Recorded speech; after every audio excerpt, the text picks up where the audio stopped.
কড়াই গরম হয়ে গেছে, আমি কড়াইতে অল্প করে তেল দিলাম। আমি বলিনি কি রান্না করছি, দেখুন আপনারা। চিংড়ি মাছটা, তেলটা গরম হলে আমি চিংড়ি মাছটা একটুখানি নাড়াচাড়া করে নেব। আমার আজকে শরীরটা ভালো নেই, তার জন্য বসে বসে রান্না করছি, দাঁড়াতে পারছি না, পা ব্যথা হয়েছে।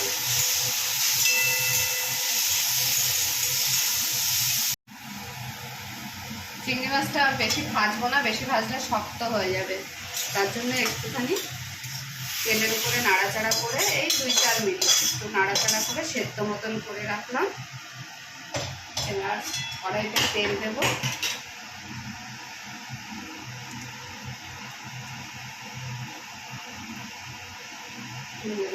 তেল দিলাম একটু। তেলটা গরম হলে আলুটা দেব। একদম সোজা রান্না, তাড়াতাড়ি হয়ে যাবে। আমার আজকে শরীর ভালো না, তাই আজকে আমরা একটু সোজা রান্না করছি, এটা তাড়াতাড়ি হয়ে যাবে।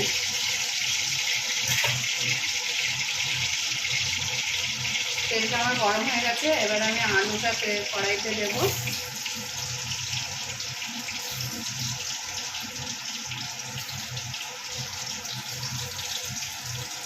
অল্প একটু নুন দেব, অল্প একটু হলুদ দেবো। হলুদটা দিলে কী হয়, তেলটাও ছিটায় না আর আলুটাতেও হলুদটা মিশে যাবে।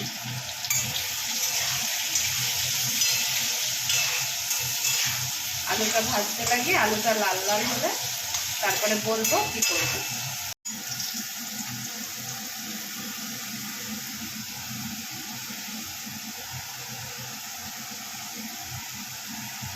দেখুন আলুটা আমার লাল করে ভাজা হয়ে গেছে। এবার আমি কুমড়োটা দেবো। কুমড়োটা একটু বড় বড় করে কেটেছি, কেন কুমড়ো তাড়াতাড়ি সিদ্ধ হয়ে যায় তো। কুমড়োটাকে বেশিক্ষণ নাড়বো না, 1-2 বার নেড়ে এবারেতে মশলাটা দেবো।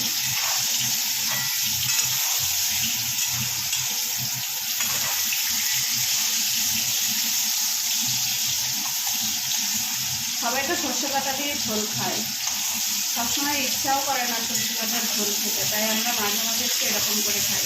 অবশ্যই এটা আমার শাশুড়ির হাতের রান্না, আমি শিখেছি, তাই আপনাদেরকে একটু করে দেখাচ্ছি। যদি ভালো লাগে, কোনোদিন ইচ্ছা হয় একটু করে খাবেন, সহজ পদ্ধতি। অল্প একটু জল দিলাম, কেন মশলাটা দেবো তো, তাই। আজকে আমি বাটা মশলা করতে পারিনি, আগেই বলেছি আমার শরীরটা ভালো নেই, কালকেই ঠিক হয়ে যাব। একটু জিরের গুঁড়ো দিলাম, অল্প করে, বেশি না, চামচের 1 চামচ, 1.5 চামচ, যেহেতু আমার এতটা আলু কুমড়ো মাছ। এবার দেবো হলুদ গুঁড়ো 1 চামচ। আমার দাঁড়াও তো, ঝাল নেই বলে আমি একটু শুকনো লঙ্কা দিলাম, আমরা একটু ঝাল খাই। এবার যেহেতু মাছে নুন মেশানো আছে, তাই চামচে করে দিই, তাহলে আপনাদের সুবিধা হবে। এই যে আমি এইটুকুনি লবণ দিলাম, আর পরে চেখে দেখে দেব। এর মধ্যে সামান্য একটু মিষ্টি দেবো, না খেলে দেওয়ার দরকার নেই, কেন কুমড়ো তো অনেক সময় মিষ্টি হয়, কিন্তু আমরা একটু মিষ্টি খাই সব কিছুতে।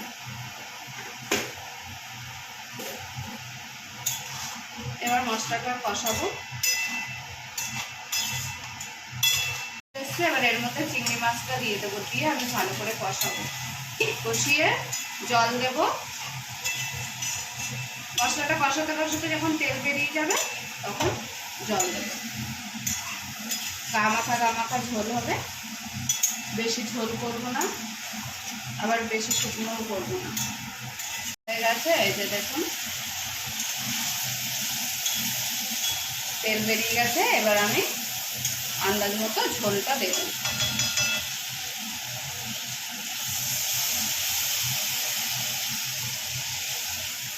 আর অল্প একটু দেবো যাতে সিদ্ধটা হয়।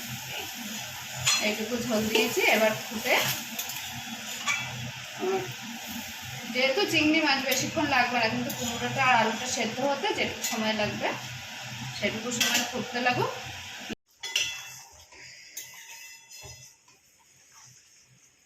এই যে দেখুন আমার ঝোলটা হয়ে গেছে।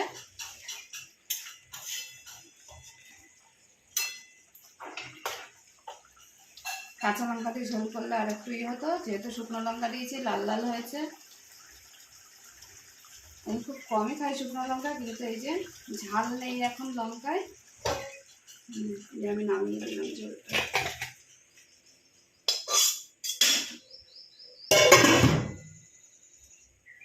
যে পুঁই পাতার বড়া করার জন্য প্রথমে এই যে টাটকা পুঁই শাক গাছের শাক পাতা তুলেছি, ওটা আপনাদের দেখানো হয়নি। এই যে ছোট ছোট পাতা তুলে নিয়ে এসে রেখেছি।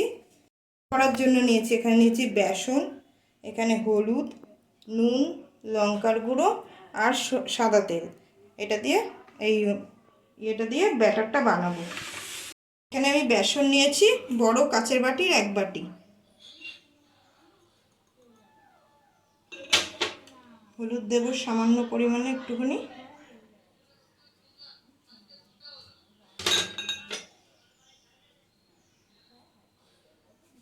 হাফ চামচি মতন লঙ্কার গুঁড়ো। ঝালটা সবাই বুঝে দেবেন, যে যতটুকু ঝাল খায় সে সেরকমভাবে ঝাল দেবেন, ঝালের তো কোনো মাপ হয় না। সব কিছু দিয়ে আমি হাত দিয়ে একটু মিশিয়ে নিলাম, তারপরে আমি জলটা দেব, জল দিয়ে ব্যাটারটা বানাবো।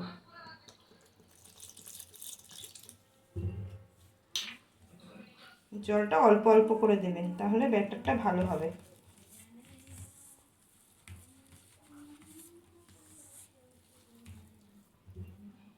বুঝে বুঝে জল দিতে হবে। ব্যাটারটা বেশি পাতলাও হবে না, বেশি গাঢ় বেশি থিকও হবে না।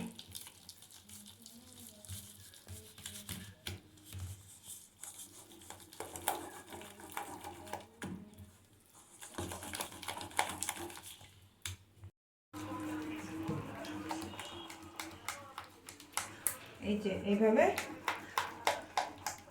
বেসনটা সুন্দর করে ফেটিয়ে নিতে হবে।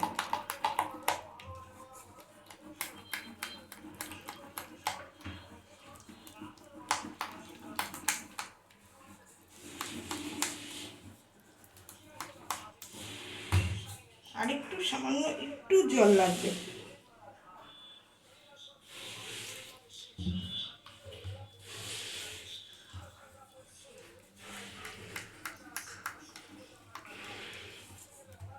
এই যে ব্যাটারটা দেখুন, কড়াই আমার গরম হয়ে গেছে, আমি কড়াইয়ের মধ্যে রিফাইন তেল দিয়ে দিলাম। এই যে তেলটা আমার গরম হয়ে গেছে, এবার আমি প্রথমটা ছেড়ে দিই। এই যে উল্টে দিই, এবার একটু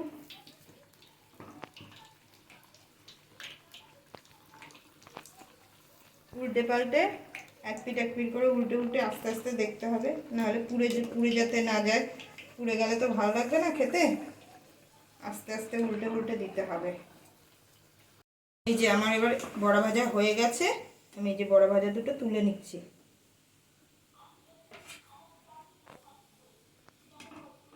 প্লেটে তুলে নিলাম, এবার আস্তে আস্তে এইভাবেই আমি বাদবাকি বড়াগুলো ভেজে নেব।